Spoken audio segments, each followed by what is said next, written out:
Welcome to the AEN Stories channel. By the time they started calling me the Lion of the Hill, I was already divorced, short one house, 3 major donors, and whatever was left of my naivety. Not that I'm complaining. You keep a title like that, it takes the sting out of the alimony. My name is Charles Whitman, 54, 2 kids, lifelong conservative, former golden boy of the Midwest. For 3 terms I was the junior senator from a state that thinks salad means putting mayonnaise on something that used to moo. I shook the right hands, attended the right prayer breakfasts, voted the right way on the right bills. The kind of guy whose Christmas cards stay on people's fridges all year because they don't know where else to put them. And then there was Evelyn. Evelyn had been a journalist when we met, sharp, skeptical, the type who could get a source to admit to murder just by letting a silence hang a little too long. She interviewed me for a piece about campaign finance reform. I remember thinking at the time that she was the only person in the room not trying to sell something. We got married 2 years later. If you ever want to understand the American political marriage, picture a 3-legged race where both of you are smiling for cameras while trying not to fall on your face. She was my anchor, my media coach, my unofficial editor, and the unofficial human side of all my stump speeches. When we walked into a room together, people said things like, "Now that is a power couple." Evelyn was the one who told me which tie made me look like you know what you're doing instead of like an insurance salesman. She could dismantle my talking points over coffee and then rebuild them stronger before we even hit the motorcade. She reworked my biography for the campaign website, taking out the boring parts and adding warmth in places I didn't even know could hold warmth. She was my wife, my partner, my best surrogate on Sunday shows. And, eventually, my biggest political liability. It started small. These things usually do. We were heading into a rough re-election cycle. My opponent that year was a guy named Daniel Ryder, tall, telegenic, and just liberal enough to make college kids feel like they were in on something. He had that clean, earnest look that pollsters love and staffers hate. The kind of guy who rolls up his sleeves for a factory photo op and never gets a speck of dust on him. One night over dinner, Evelyn mentioned him. "Ryder asked me to consult on a charity thing," she said, passing the salt like she was reading the weather.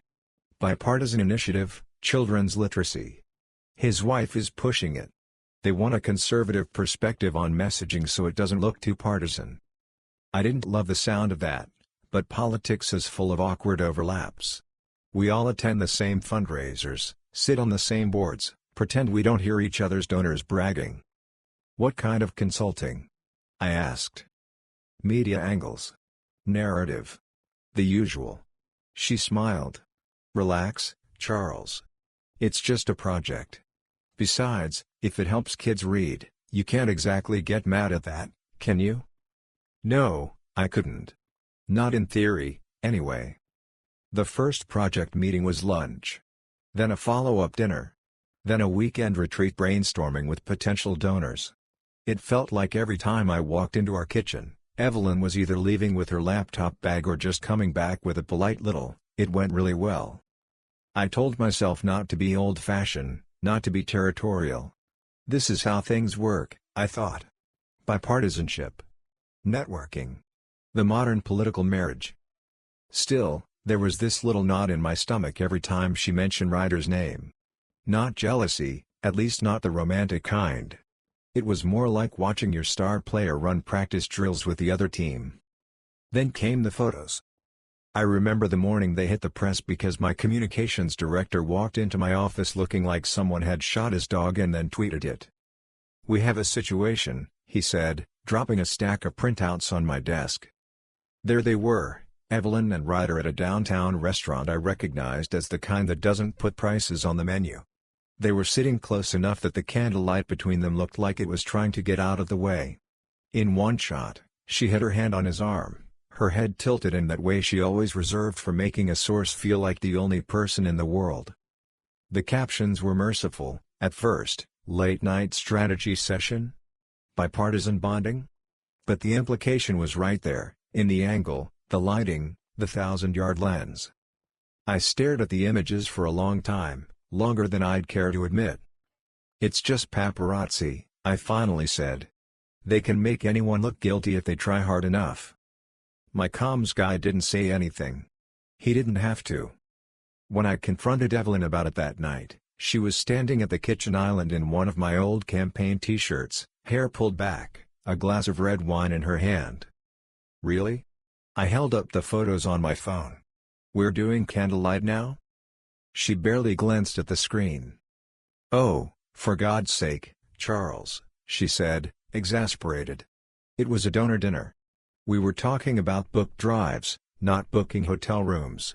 You know how this town works. One photographer crouches in the bushes and suddenly we're starring in a soap opera. You look close, I said carefully. That's my job, she snapped. Connecting. Listening. Making people feel heard. Which, if you'll recall, is how you got half your donors. I should have stopped there.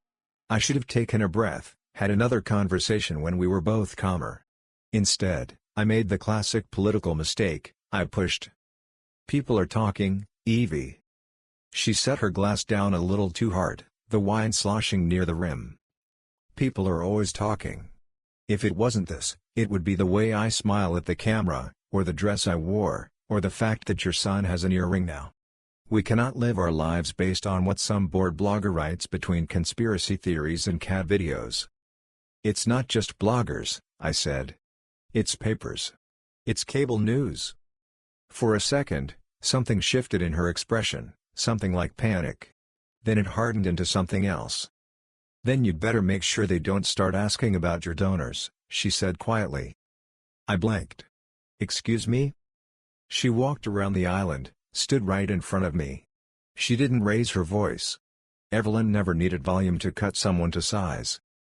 Charles, if you open this door, she said, if you start letting this narrative breathe, people will start digging. They'll look at everyone. Including you. Including those quiet little pox you like to pretend you don't know about. Including that one guy from Texas with the offshore holdings and the consulting fees. Do you really want that? The thing about being a conservative senator is that your entire political survival depends on pretending you don't understand how money works in politics. You know it, your donors know it, your staff knows it. But you never, ever say it out loud. She just had. So what are you saying? I asked slowly. That if I don't play along, you what? Leak something? Her jaw clenched. I'm saying we've built a life here. A family. A career. Mine, too. I'm saying if you tank my reputation over a few opportunistic snapshots, I will not go down alone.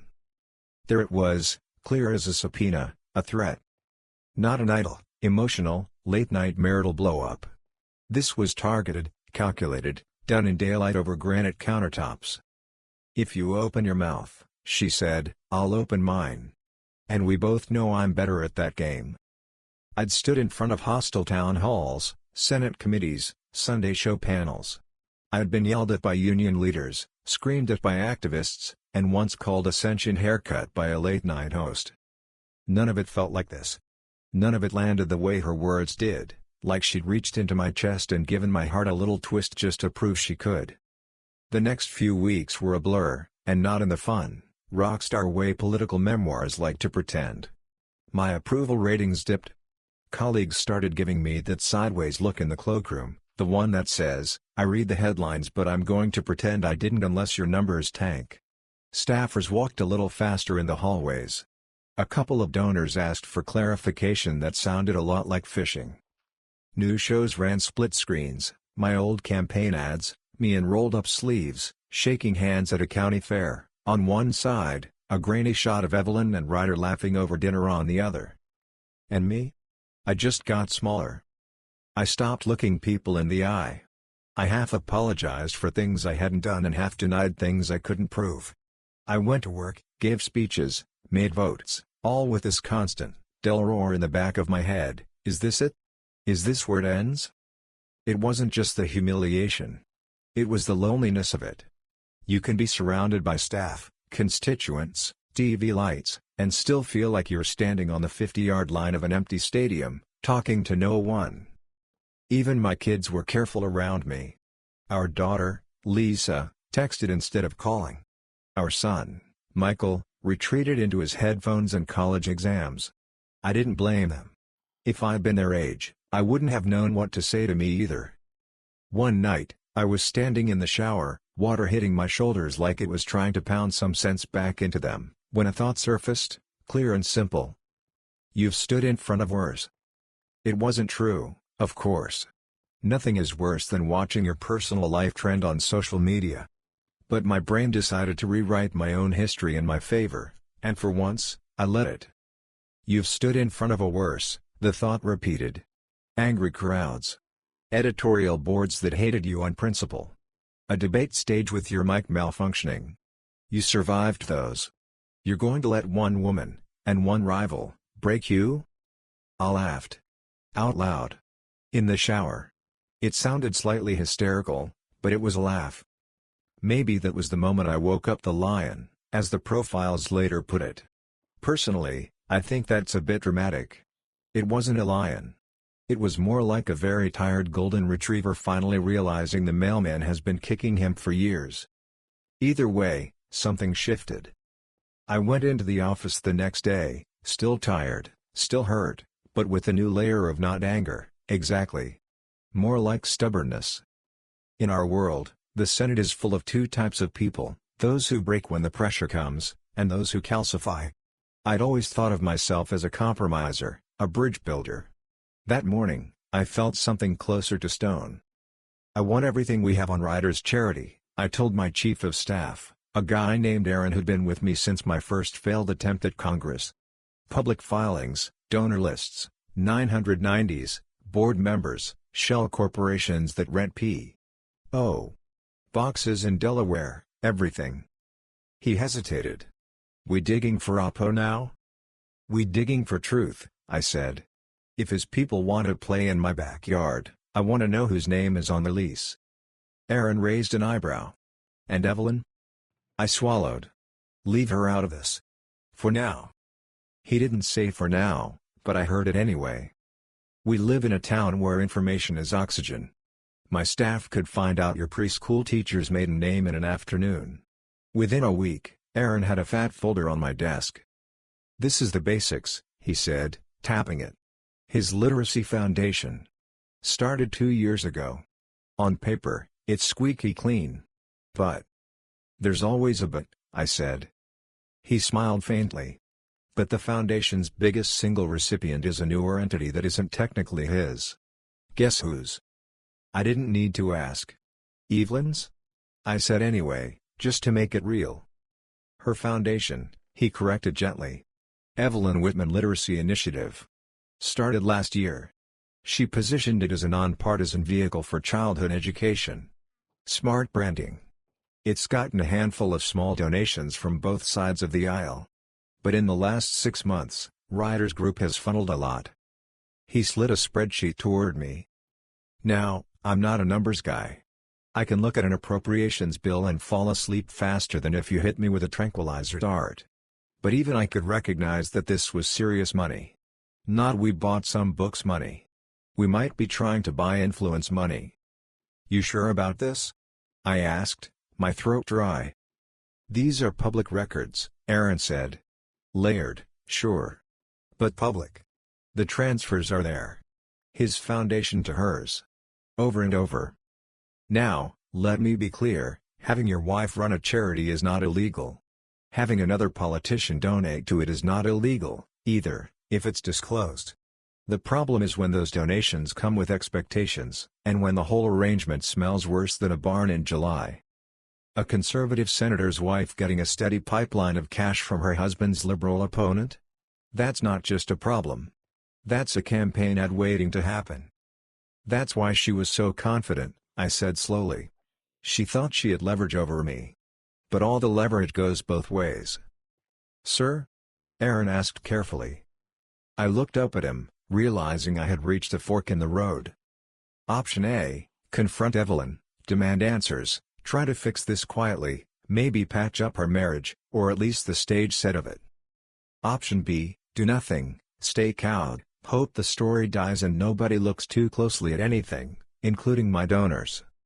Option C, use the truth like a surgical strike. Even if it blew up my own life. I'd like to say I agonized for days. I didn't. It took me about as long as it takes C-SPAN to get boring. Somewhere between the shower epiphany and that spreadsheet, I started thinking less like a husband and more like someone testifying under oath. What's right? What can I live with?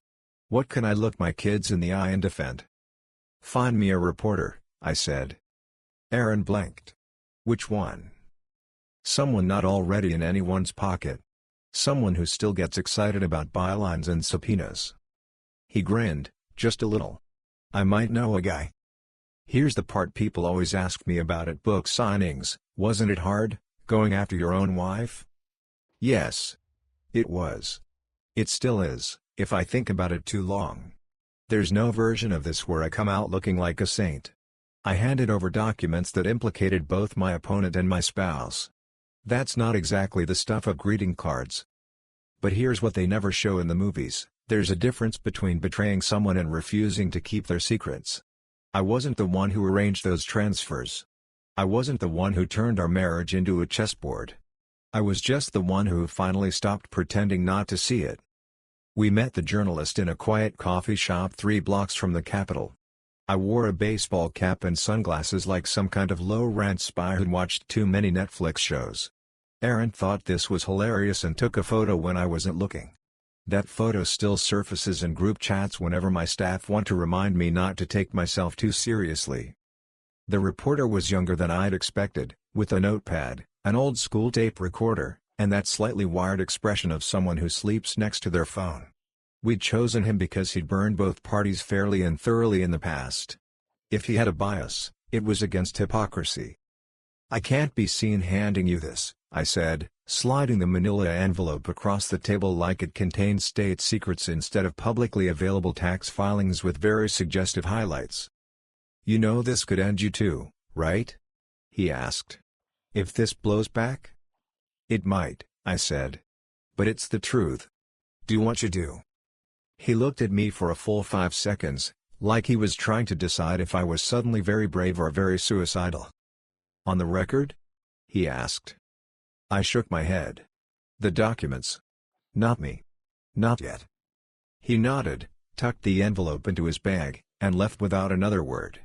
I watched him go, feeling oddly light, like I'd just dropped a heavy suitcase I'd been carrying up several flights of stairs. For the record, I didn't leak anything about my own donors. Evelyn's threat had been about them, but this wasn't revenge. It was containment. There's a difference, thin as it may be.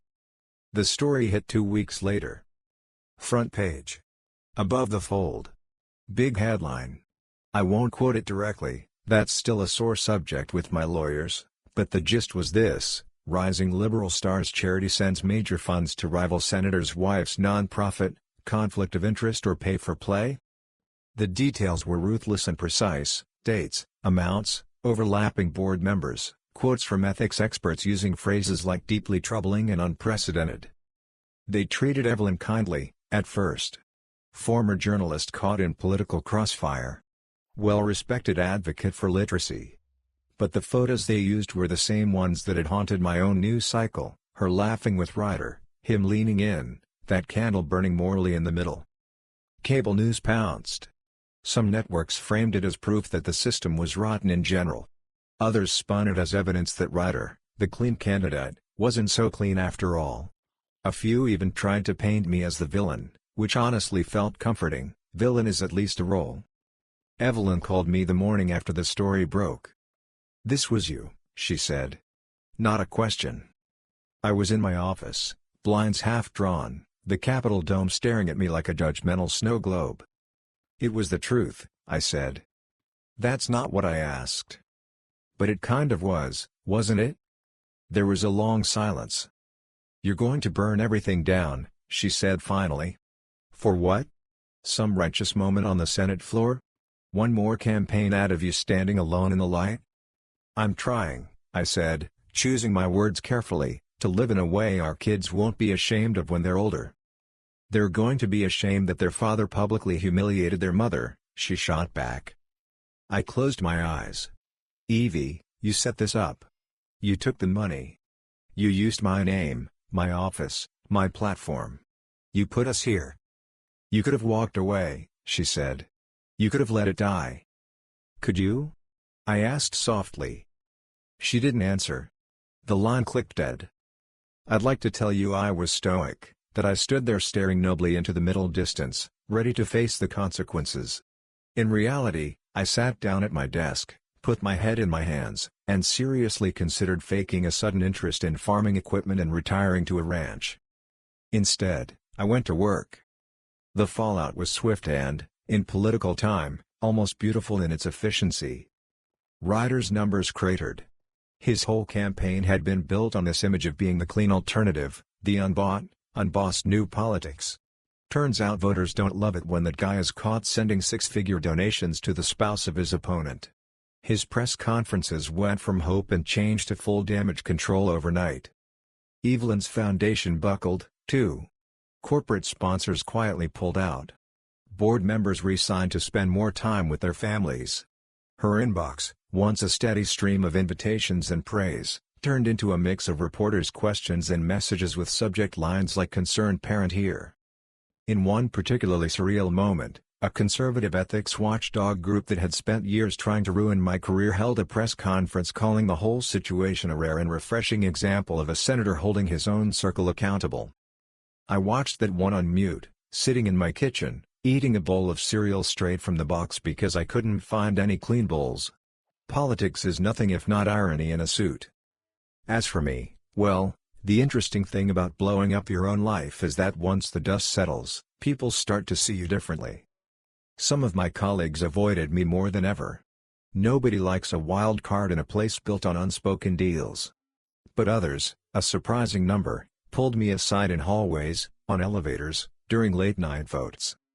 "You did the right thing," they said, eyes starting to make sure no one else was listening. "It took guts," said a representative from the other party, of all people. "I wouldn't have had the stones." "Don't quote me on that," he added quickly, "because some habits are hard to break." My own party leadership, however, was less enthused. To them, I was suddenly unreliable. Harder to manage. A man who might let his conscience override messaging. You can imagine how popular that makes you in the caucus lunchroom. "We think it might be best if you sit this one out," the minority leader told me, meaning a key committee role I'd been eyeing. "Because I'm compromised?" I asked. "Because you're complicated," he said, like it was a medical diagnosis. So I did the only thing that made sense, I went independent. You'd have thought I'd announced I was joining a circus. The reactions ranged from disbelief to outright fury. "You're handing the other side a win," one fellow conservative snarled. "You've just made yourself irrelevant," another said with actual pity. Maybe they were right. But when I stood in front of the cameras that day and said, "I will not be bound by a party label when that label gets used as a shield for bad behavior," something inside me finally exhaled. The headlines had a field day. Scandal-plagued senator breaks from party. Whitman goes rogue. Lion or loser? Time will tell. Spoiler alert, the lion thing stuck. It started as a joke from a local talk radio guy. He might be a mess, but at least he roared and somehow morphed into a whole narrative. Voters love a redemption arc. Cable news loves an easy metaphor. Before long, I was the lion of the hill, the guy who turned on his own for the sake of his principles.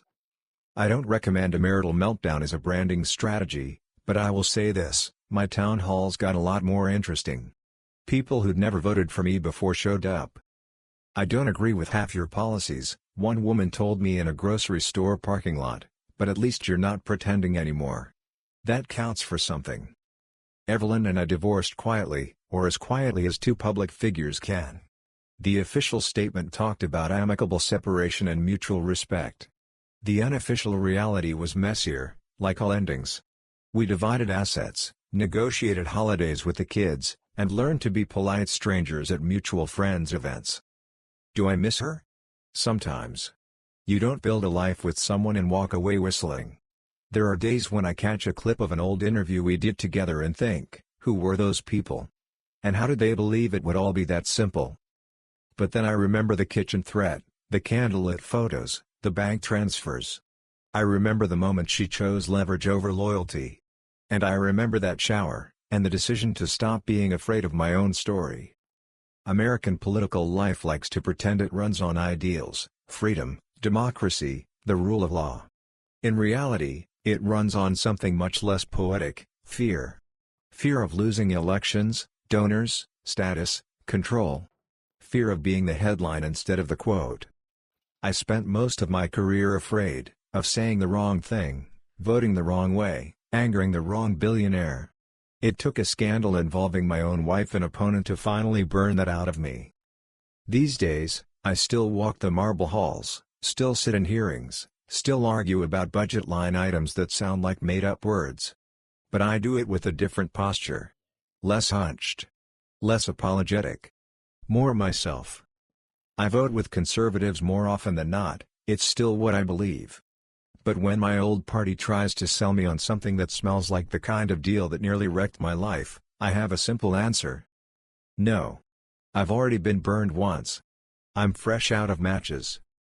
And when some intern, bright-eyed, over-caffeinated, probably making half what she's worth, asks me how I survived it all, I tell her this.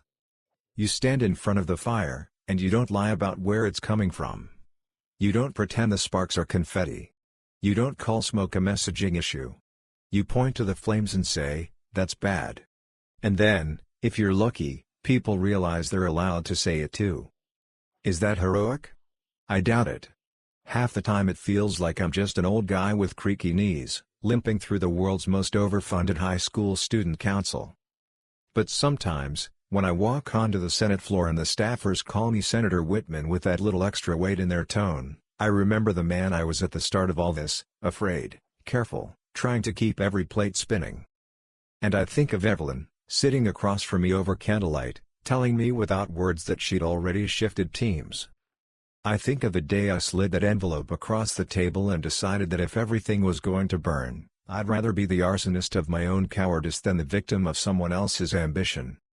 That's the thing about lions, I suppose. They don't start out roaring. They start out just trying to be good, quiet little house cats. Then one day someone corners them, and they remember their teeth. So, yes, I am Charles Whitman, former Conservative Party star, current independent, father of two, ex-husband of a very complicated woman. My career took a beating, my legacy took a detour, and my private life got turned into public spectacle. But I walked through it, one ugly headline at a time. And in the end, I came out the other side not as the man I was pretending to be, but as the one I can actually live with. The Lion of the Hill. Or, as my son likes to put it when he wants to bring me back down to earth. Dad? You're just a guy who got dumped in high definition and survived C-SPAN. Don't let it go to your head. Fair enough. I laugh, every time. Thank you for listening my story. If you want more raw, real, and gripping stories like this one, subscribe to the AEN Stories channel. Your support keeps these stories alive.